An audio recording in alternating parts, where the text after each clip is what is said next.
कभी आपने सोचा है कि हम सब इतनी भागदौड़ में क्यों लगे हैं? सुबह उठते ही जैसे कोई अदृश्य घड़ी हमारे सिर पर टिक टिक करने लगती है। स्कूल, कॉलेज, नौकरी, रिश्ते, पैसा, नाम, शोहरत, हर कोई किसी न किसी दौड़ में भाग रहा है। पर क्या आपने कभी इस दौड़ में रुककर खुद से एक सवाल पूछा है, मैं ये सब क्यों कर रहा हूं? मेरी असली पहचान क्या है? क्या मैं वही हूं जो लोग मुझे कहते हैं, या मेरे अंदर कोई और है जिसे मैं जा ही नहीं पाया? आज की दुनिया ने हमारी पहचान को हमारे काम, हमारे बैंक बैलेंस और दूसरों की राय से बांध दिया है। लेकिन सच्चाई यह है कि हमारी असली पहचान इन सब से बहुत ऊपर है। जब इंसान ये समझने लगता है कि वो केवल शरीर या नाम नहीं है, बल्कि एक चेतना है, एक शांत, स्थिर शक्ति, तब उसकी सोच ही नहीं, उसकी जिंदगी बदलने लगती है। पहली चीज जो हमें समझनी होगी वो ये है कि हम अपनी सबसे गहरी पहचान को भूल चुके हैं। जैसे कोई अमीर इंसान भूल जाए कि उसके पास खजाना है और वो भीख मांगने लगे, वैसे ही हम भी बाहर की दुनिया से सुख मांग रहे हैं, जबकि असली सुख हमारे भीतर है। जब तक हम खुद को केवल शरीर, नाम, जाति, धर्म या किसी सामाजिक रोल से पहचानते रहेंगे, तब तक हम हमेशा डरे हुए रहेंगे। कभी खोने का डर, कभी असफल होने का डर, कभी अकेले रह जाने का डर। लेकिन जब हमें यह एहसास होता है कि मैं एक स्थायी आत्मा हूं जो न जन्म से बंधी है न मृत्यु से, तब डर पिघलने लगता है। फिर हम बाहर की जीत हार से बहुत ज्यादा प्रभावित नहीं होते, क्योंकि हमारी शांति अब हमारे भीतर है, बाहर नहीं। पर यह समझ सिर्फ किताबों से नहीं आती। इसके लिए हमें खुद से जुड़ना पड़ता है, थोड़ा समय खुद के साथ बिताना पड़ता है, बाहर की आवाजों को थोड़ी देर के लिए बंद करना होता है, और तब धीरे धीरे हमें एहसास होने लगता है कि मैं कोई टूटी फूटी सोच नहीं, कोई असुरक्षा या डर नहीं, बल्कि एक अमूल्य, अद्वितीय अस्तित्व हूं। यही पहला बिंदु है स्व की पहचान। जब तक आप खुद को नहीं जानेंगे, तब तक आप दुनिया में कितनी भी चीजें पाले, आपके भीतर खालीपन बना रहेगा। अब बात करते हैं दूसरे बिंदु की, अपने अंदर के मौन की खोज। आज की दुनिया में शोर बहुत है, बाहर भी और हमारे दिमाग के अंदर भी। हजारों विचार, फालतू चिंताएं, तुलना, लालच, डर, ये सब हमारे भीतर लगातार चलता रहता है। और यही वजह है कि हम थके हुए रहते हैं, उलझे रहते हैं। लेकिन क्या आपने कभी उस पल को महसूस किया है जब सब शांत हो जाता है?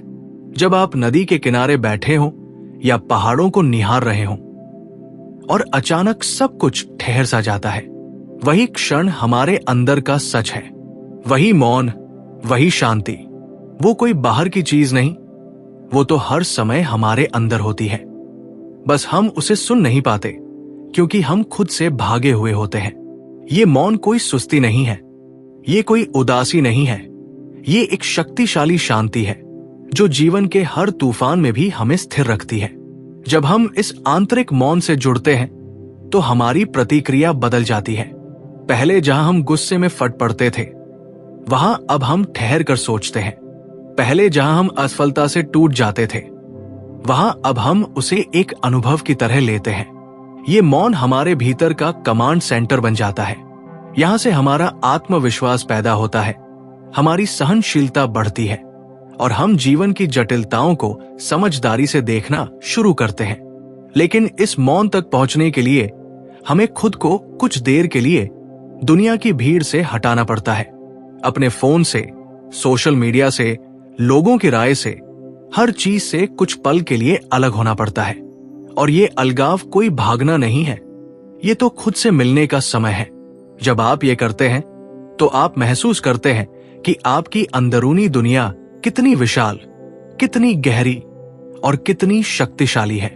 यही दूसरा बिंदु है, अपने भीतर की शांति से जुड़ना। अब बात करते हैं तीसरे बिंदु की, पूर्ण समर्पण और स्वीकृति। ये सबसे कठिन भी है और सबसे सुंदर भी। हम सब चाहते हैं कि जीवन हमारी योजना के अनुसार चले। हम सोचते हैं, अगर मुझे ये नौकरी मिल जाए, अगर वो लड़की मुझे पसंद कर ले, अगर मेरी मेहनत तुरंत फल दे तो सब ठीक रहेगा। लेकिन जीवन कभी हमारी प्लानिंग से नहीं चलता, और जब चीजें हमारे हिसाब से नहीं होती तो हम टूट जाते हैं, नाराज हो जाते हैं, या फिर खुद को दोष देने लगते हैं।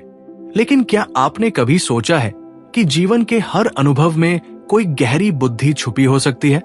क्या वो तकलीफ जो आज आपको रुला रही है, वही कल आपको एक नई दिशा देने वाली हो?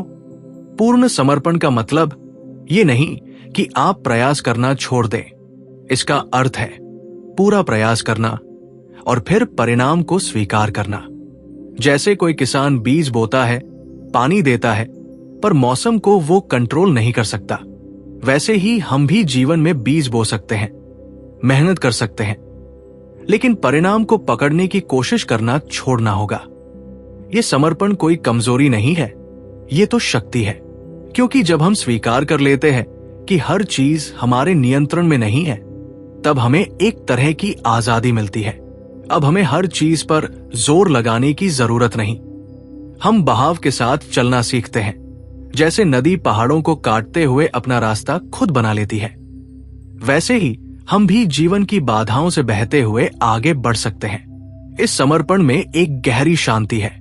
जब आप खुद को जीवन के हाथों सौंप देते हैं तो एक अजीब सा भरोसा जन्म लेता है कि चाहे जो भी हो रहा है वो किसी गहरे अर्थ के लिए हो रहा है। और यही भरोसा आपको उस स्तर की मानसिक शांति देता है जो दुनिया की कोई भी चीज नहीं दे सकती। यही तीसरा बिंदु है, पूर्ण समर्पण और स्वीकृति। तो दोस्तों, इन 3 बिंदुओं को सिर्फ समझिए मत, इन्हें महसूस कीजिए। जब आप खुद को जान लेते हैं, अपने भीतर की शांति से जुड़ जाते हैं और फिर जीवन के सामने समर्पण करना सीखते हैं, तो आप एक ऐसे रास्ते पर चल पड़ते हैं जहां जिंदगी आसान नहीं पर अर्थपूर्ण हो जाती है। और यही अर्थ ही तो असली सफलता है। चौथा बिंदु है भावनात्मक अलगाव, यानी डिटैचमेंट। अब सुनते ही कुछ लोगों को यह शब्द डरावना लग सकता है। क्या इसका मतलब है कि मुझे किसी से प्यार नहीं करना चाहिए? मुझे रिश्तों से दूरी बना लेनी चाहिए? नहीं, बिल्कुल नहीं। डिटैचमेंट का मतलब है भीतर से स्वतंत्र होना, न कि बाहर से टूट जाना। इसका मतलब है कि आप चीजों को पूरी तरह अनुभव करें, लेकिन उनसे बंधे नहीं। जब हम किसी इंसान, चीज या परिस्थिति से इस हद तक जुड़ जाते हैं कि उनका बदल जाना हमें तोड़ देता है, तब वो प्यार नहीं होता, वो मोह होता है। और मोह हमेशा पीड़ा देता है।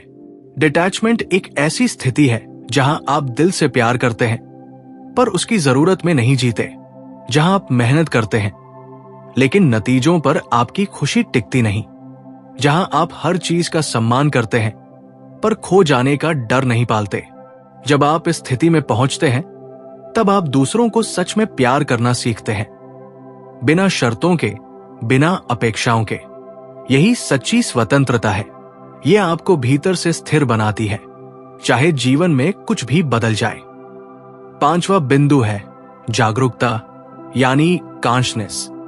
हम दिन भर कितनी चीजें करते हैं बिना सोचे, बस आदतों में बहकर। सुबह उठते ही फोन चेक करना, बिना भूख के खाना, किसी बात पर तुरंत गुस्सा हो जाना, ये सब बेहोशी की स्थिति है। और जब हम बेहोश रहते हैं, तब हम अपनी जिंदगी को सच में जीते नहीं, बस उसमें बहते रहते हैं। जागरूकता का मतलब है हर पल को ध्यान से जीना, न किसी चीज को ऑटो पायलट पर छोड़ना, न किसी भावना में डूब जाना। जागरूकता में जीने का मतलब ये नहीं कि आप हर समय गंभीर या सटीक बने रहें। इसका मतलब है कि आप अपने विचारों, भावनाओं और क्रियाओं को गहराई से देख सकें। जैसे कोई शांत झील अपने अंदर का हर प्रतिबिंब साफ साफ देखती है। जब आप जागरूक रहते हैं, तब आप समझ जाते हैं कि गुस्सा आपको कंट्रोल कर रहा है, या लालच बोल रहा है, या डर आपको पीछे खींच रहा है, और तब आप उनकी पकड़ से बाहर आ सकते हैं। जागरूकता कोई एक दिन का अभ्यास नहीं है, ये एक जीवन शैली है। ये शुरुआत में कठिन लग सकता है, पर धीरे धीरे ये आपको अपने भीतर की रोशनी से जोड़ने लगता है, और उस रोशनी में जीवन पहले से कहीं अधिक स्पष्ट, शांत और अर्थपूर्ण लगने लगता है। छठा बिंदु है अहंकार का विसर्जन। अब ये शब्द थोड़ा गूढ़ है, लेकिन इसकी जड़ में हमारे सारे संघर्ष छुपे हैं। अहंकार वो आवाज है जो कहती है, मुझे साबित करना है, मुझे जीतना है, मुझे ऊपर दिखना है, मैं सही हूं। ये वही अहंकार है जो रिश्तों को तोड़ता है, दिलों में दूरी लाता है और मन में बेचैनी भरता है।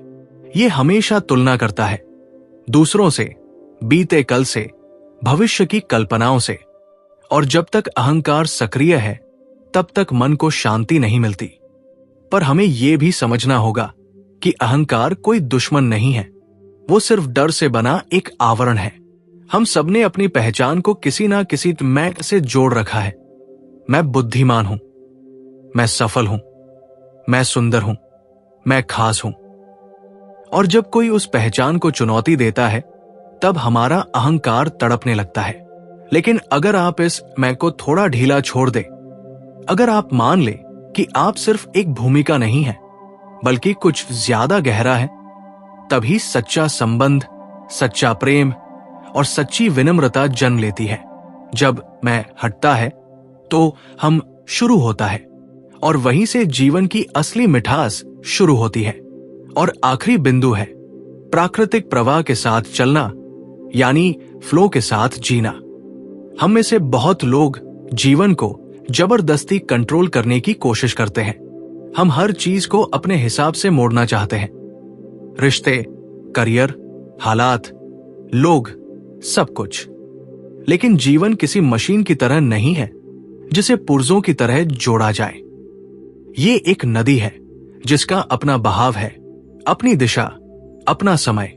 जब आप इस बहाव के साथ चलना सीखते हैं तो जीवन आसान नहीं होता, लेकिन उसमें संघर्ष कम हो जाता है।